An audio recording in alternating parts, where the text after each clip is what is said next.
This is Sports 225 with Lee Feinswag. Sports 225 with Lee Feinswag is Baton Rouge's longest running and best television show. Who would have believed that? My best friend, Lee Feinswag, with the Christmas. Sports 225 is brought to you by Breck. Remember, it all starts at Breck. Now, your host, Lee Feinswag. Interesting. The monitor's not on, so I can't see, so I'm just faking it. Well, timing is the key to life. And the timing of this show, Sports 225 tonight with Glenn Guilbeau, is almost what we expected. Glenn's here because he not only covers LSU for the Gannett News Service and multiple outlets. You can read his stuff in USA Today. But he's been a lifelong Astros fan who got to cover the World Series. The problem is, we're doing this on Wednesday. We normally do the show on Tuesdays. We said, now let's hold off one more for Game 6.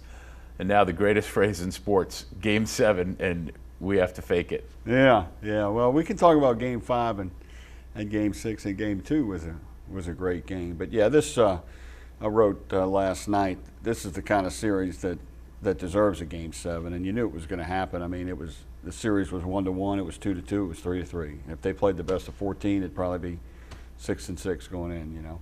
That'd be 6-6. So, of course, LSU plays Alabama this week, or 7-6. Sorry. Yeah, well, whatever, something like that. LSU plays Alabama this week, and obviously that's a big focus of things.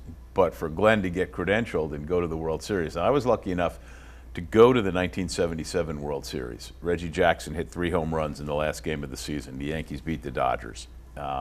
If you're way younger than that, you've seen the highlights. And if you're old enough, you remember it was special. Was that 3 pitchers? Yeah, 3 pitchers and 4 pitches, really, because he had a home run in his last at-bat. Who were the 3 pitchers? Bert Hooton was the last one. He hit a knuckleball where he almost went down to his knees and drove the ball into deep center field. Wasn't Bob Welch one of them? Probably was. Okay. And wonder who the other one was. Oh, gosh. I can't remember what I did yesterday so much as 1977. Yeah, I remember watching that on TV. That was amazing. Yeah. So then I got to cover the 1980 World Series in Kansas City. That was when I was a young rookie sports writer, and the Royals played the Phillies. That's when George Brett had the hemorrhoid issue. He did. Yeah, I was at Missouri at the time, yep. And and I went to a playoff game that year. But yeah, that was huge. The Kansas City fans there. Yeah, and that was the Phillies team with Pete Rose was playing third base for that team, and Tug McGraw. Yep, there were Hall of Famers throughout both lineups. It was a great time. Right. So my appreciation for the World Series and for baseball is great, but for you to be able to get credentialed, I assume this is the first time you've covered a World Series. It is, and the first time I've been to a World Series, too. Roy Lang covered the World Series for Gannett, Louisiana last year, and he went because Shreveport's covered the Astros throughout the years, regular season and stuff, so he was able to get a credential, but he's a Cub fan. He's grew up in Chicago, part of his youth. And he drove to Chicago and drove back and forth to Cleveland and Chicago and did a big feature on his road map. And so he was able to get a credential for this year, but when the Cubs lost, he made other plans, and he asked me if I wanted to cover it, and I was like, yeah, because LSU was open. Right. It worked out perfect. So I covered Friday, Saturday, Sunday games, and my brother, he's a geologist in Houston, and he lives 10 minutes from Minute Maid. Nice. In a cool part of the city. And so we had a blast. So, you always talk about, I love, with your media friends. Oh, can I carry your bags? Can I do this and do this? So Minute Maid Park is a beautiful park. The World Series is a huge event. It wasn't like you had a front row seat for the game, was it? No. They put me in the auxiliary press box, which means center what? field. Yep. Which is not a great view, but you were nestled between fans. So it was loud. It was like you were at the game. Whereas sometimes you're in a press box. Right. And it's enclosed, you don't feel like you're at the game almost. So that was kind of cool. And Wright Thompson sat next to me. He was in the auxiliary. Former NOLA.com, Times-Picayune writer. Yeah, and Pedro Gomez, the ESPN great baseball guy who used to get into it with Barry Bonds, he was in the auxiliary too. Oh yeah, you can't accommodate everybody. Yeah, so, Kirk Bowles from Austin was there. Yep. And then in the main press box, I went there to get press releases and stats and everything, and bumped into Mike Lupica, who asked me for directions because he had never been to Houston before. And then I bumped into Tom Boswell. He asked me for directions, and I was only my second game, so it's not like I knew. But you know Houston. Yeah. Well, no, they asked for directions to their car. Oh. Because the minute. Oh yeah, don't they park out underneath the interstate out there? No. They do. Yeah. But it's pretty close to where you come into the press. But from the press box and the auxiliary press box, both of them, it's a long walk to where they do the interviews, and it's like a maze, and you can get lost. So a lot of guys were wandering aimlessly the first night. But anyway, man, it was great. A lot of access, What time did you get out of there after Game 5? Hey, 3 o'clock. I got to the park on Sunday. Left the park 3 a.m. and there were still 15 or so people still working. Because constant updates. Oh, no doubt. It never ends. So yeah, it was a lot of work, and the games went long, and the Friday night game was quick, but the other games were kind of long. But it's worth it, man. It was a lot of fun. That's great. Glenn Guilbeau covering the World Series. He's also going to be covering LSU Alabama this week, and we'll make that our focus. Although I do have another couple of World Series questions for you when we get back. I'm Lee Feinswag at Sports 225.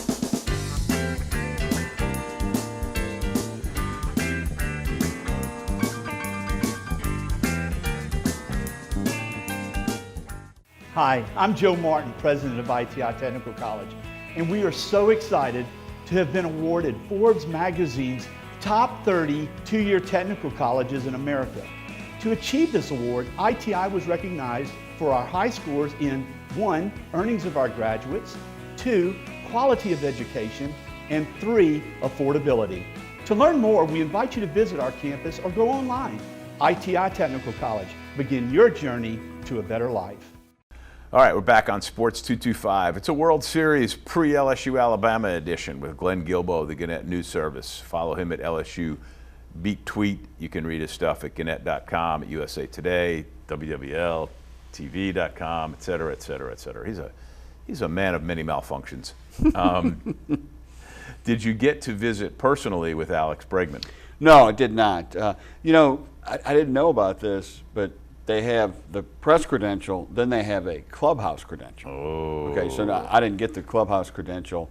More regular reporters covering baseball get that. So they keep the newbies out of the locker room. So Yeah. I didn't get to do that. But he was at the the press table. So I got 2 videos of him after Game 5. When he had his big hit. Yeah, when and you he think was about great.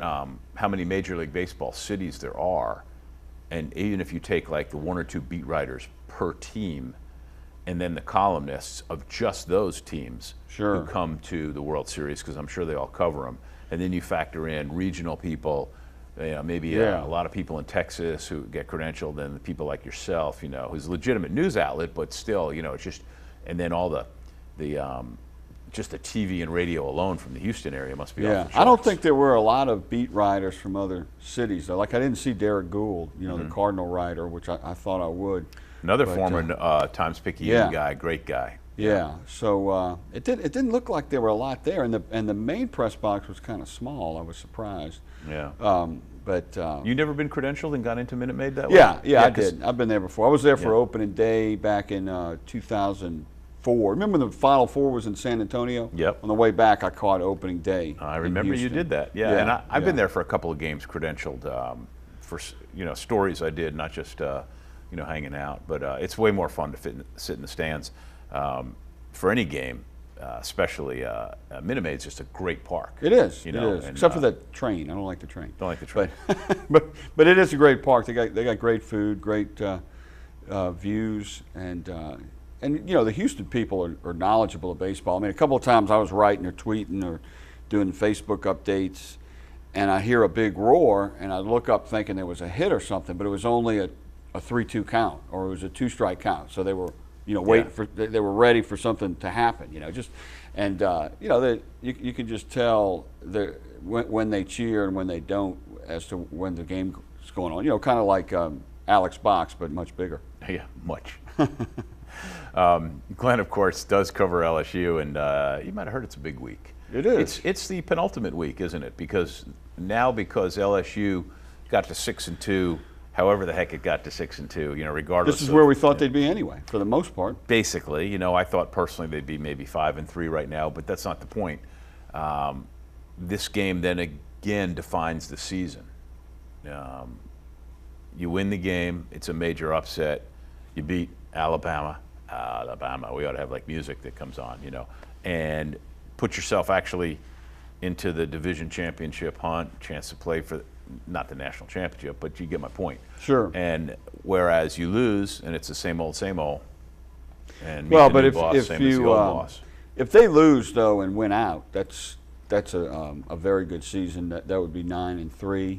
I think that's about what most people thought anyway. But not with losses to Troy and State, probably losses to Florida and Auburn maybe would be the two losses. But the rest of the teams are not that good except for Texas A&M. No, it's just got beat by State. Right. It's a brutal year in the SEC. Yeah, not a lot of good teams. Two real good teams and one maybe okay. The other day the playoff rankings came out, and of course Georgia ranked number 1, which they should have been. Yeah, and then Alabama, but it's very top heavy. But just as a quick aside, because you mentioned it, Florida, what's your thoughts on that situation? I just. I hope there's a lot more there, but I don't know if there is. I mean, the guy lied. He got carried away. I don't think he should have been fired. It was like. Did they prove that he lied about death threats? You think that was ultimately what got him? Yeah, I think they did prove that he lied about death threats, but I just don't think they should have fired him for that. It was obvious they wanted to fire him anyway, and they kind of seized on this. That they were looking for something. To fire him about, and then Scott Strickland says, "Well, this is more about wins and more than just wins and losses." Well, he was a golden boy at Alabama. Then he did a great job at Colorado State, and there I think he did. I think he did okay at Colorado State. Yeah. But I mean, I didn't think it was a great hire. Jeremy Foley. I mean, that is 3 bad hires. Ron Zook, Will Muschamp, and now this. Though, I just. That's just. I mean, coaches are getting fired, before they have one bad season. It's amazing. I don't think that should have happened. It's like they made a mistake and they're trying to cover up for it. Well, I think he deserved a better chance. And what's amazing is if you're going to fire these coaches this quick, why do you keep giving them these buyouts? The buyouts is just. Coach Orgeron. He'd have taken the job without any buyout. And he's got like a Saban-like buyout. It's crazy. The only people who should have buyouts are like Saban, Urban Meyer, maybe a few others. Les had way too big of a buyout, and he had a national championship. So I don't understand that part of it. Got a little off track. But no, that is weird at Florida. And who knows what kind of coach they're going to get. It's hard to find a good coach. No, they think they grow on trees, although look how it's worked out well for both Georgia and Miami since Mark Richt got fired at Georgia. Unbelievable. Yeah. Yeah, well, Kirby Smart, to me, that wasn't a great hire. But, he's definitely doing well right now.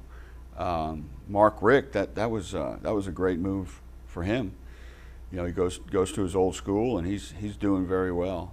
And I didn't think Dabo Swinney was a good hire. That's kind of like the Orgeron hire, and he's done well. So you never really know. I mean, McElwain was more qualified than Swinney and Orgeron, but he's fired. I'm keeping you around. Let's talk nuts and bolts about that game when we get back. Okay. He's Glenn Guilbeau. You can read his stuff at Gannett News Service. Gannett. What's USAtoday.com, theadvertiser.com. Theadvertiser.com, and LSU beat tweet, which is still the best tweet Thank you out there. Thank you. I'm Lee Feinswag at Sports 225.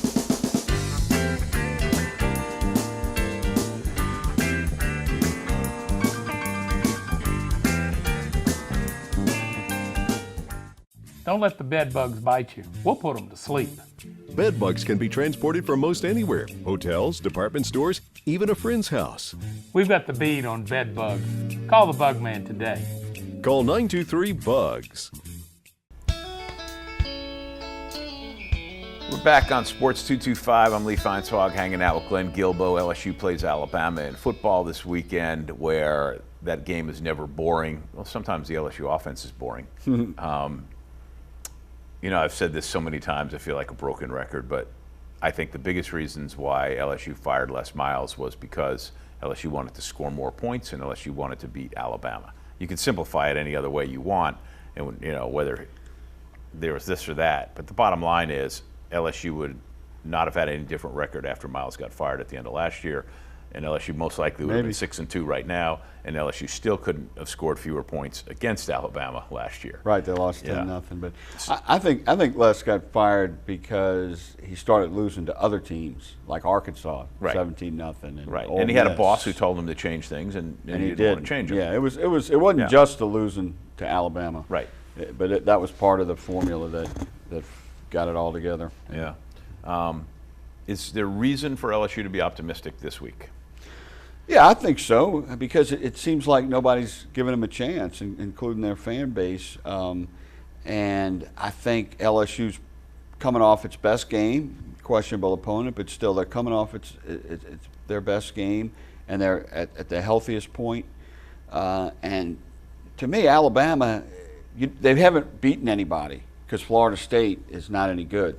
They don't have a top 20 Far worse win. than we ever imagined. Yeah, right. So and now they've beaten the heck out of some people, but to me, they're no better than they have been, you know, which is really good. But so whereas I think LSU, their defense is not as good as last year, but it's getting better, and I think their defense is going to keep them in the game. And here's the wild card: at least Saban has to watch LSU offense film this year, which he probably hasn't had to do in years. I mean, really, I'm sure he did anyway, but I mean, there was nothing different.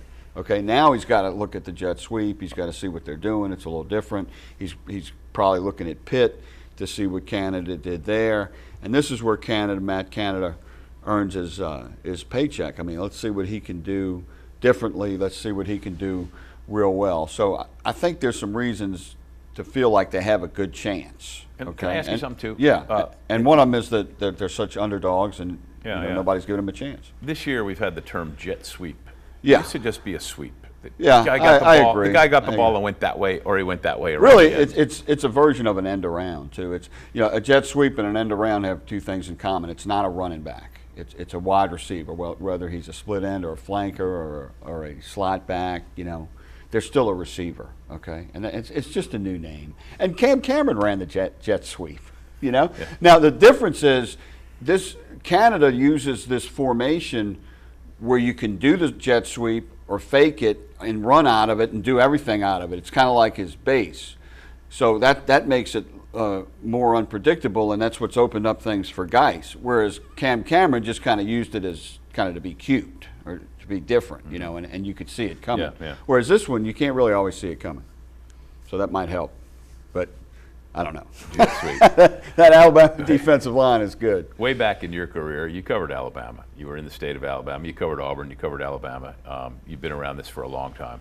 How do they keep just simply reloading? How do those kids come in, especially the young ones, and they're ready and they stay at the top of college football year in and year out? Well, that's Saban. I mean, Alabama was really just another program. I know, from when Stallings left. They were nothing special. And that was during the time you covered them, right? Well, no, I covered them at the end of Gene Stallings in '93 when they lost to Curly Holman. They lost a few games that year after they won the national championship the year before. But in '94, they only lost one game by 1 point to Florida. They were in the national championship mix to the end. That was a really good team.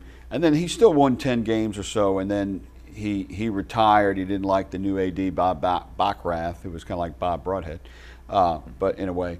But then, they made a classic mistake and hired Mike Dubose because he went to Alabama, and that just set him back for years. And they didn't really recover until 2007 when they hired Saban. So during that span, they were nothing special. And by the way, the SEC office was in Birmingham at that time, and there was still nothing special. So it's not where the SEC office is. Thank you. It's the guy coaching them.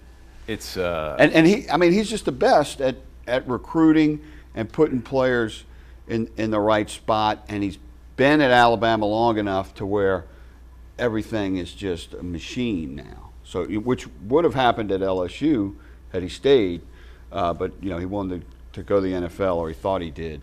But that's what he's getting. He's getting the the accumulative effect of being there so long. You know, guys just want to go there. That's it. We got a little bit of time left. When we come back, I'll get you to break down the matchup. Okay. You got about 3 minutes to do that. Okay. He's Glenn Guilbeau. I'm Lee Feinswag. It's Sports 225.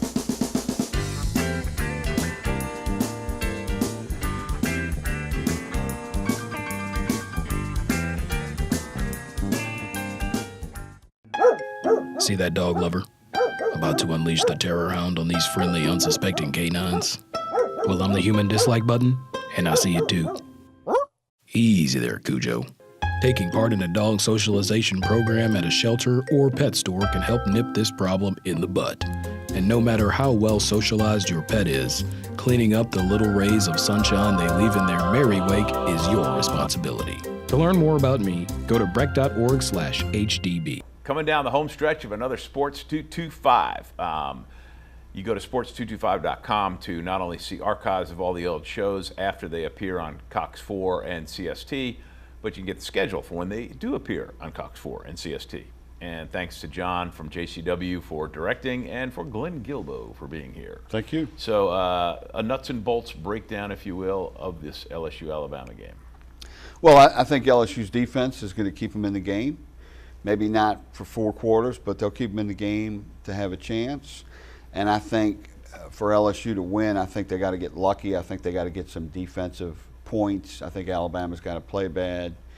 Get a turnover in there, maybe an interception, a fumble recovery, something unexpected. You know, when they beat them in '93 as a 20-point underdog, they Alabama fumbled 4 times. So that's one recipe. But I think they got to do something different on offense. Maybe put in Miles Brennan with a set 2-minute offense, you know, at a set time in the game, something to throw Alabama off with set plays, or you know, they have a package with Justin McMillan, their only running quarterback. You know, they got to do something because I don't think they can protect Etling. But when Etling's in there, they got to use a moving pocket, let him move a little bit, roll out, because he has run pretty well this year, and timely runs. Yeah, he has, and he's tough, you know. And maybe the jet sweep offense will free up Darius Geis. And you know, the good thing is Darius Geis is at his best. Arden Key is back; he's at his best, at healthy again at outside linebacker, and Rashard Lawrence is at his healthiest best at defensive end. So I think they have a chance. They got very good coordinators. This is when they earn it. Let's assume that Etling can get the time he needs. Is he up to the task? I think he is. You know, it's funny. Coach Orgeron says, you know, he hasn't won a signature game yet. Well, neither has LSU, really. I mean, but I thought Etling kind of won a signature game at A&M last year. He threw for 300 yards. A&M was ranked in that game. But, you know, the receivers need to have a good game. They've got a lot of drops this year. Don't drop the ball. Yeah, Etling's missed some passes, but the receivers got to play better too. Well, the reason why upsets are so loved by Americans and how everybody loves the underdogs is for games like this. So imagine most of the nation will probably be rooting for LSU. Follow Glenn Guilbeau at LSU Beat Tweet, his stuff at usatoday.com, various other outlets. Thanks, Facebook. Sir. And what? Facebook. And Facebook. Yeah, Thank there you. You go. Oh, his Facebook stuff's big, very big. All right, thanks, Glenn. Thanks for watching. This has been Sports 225.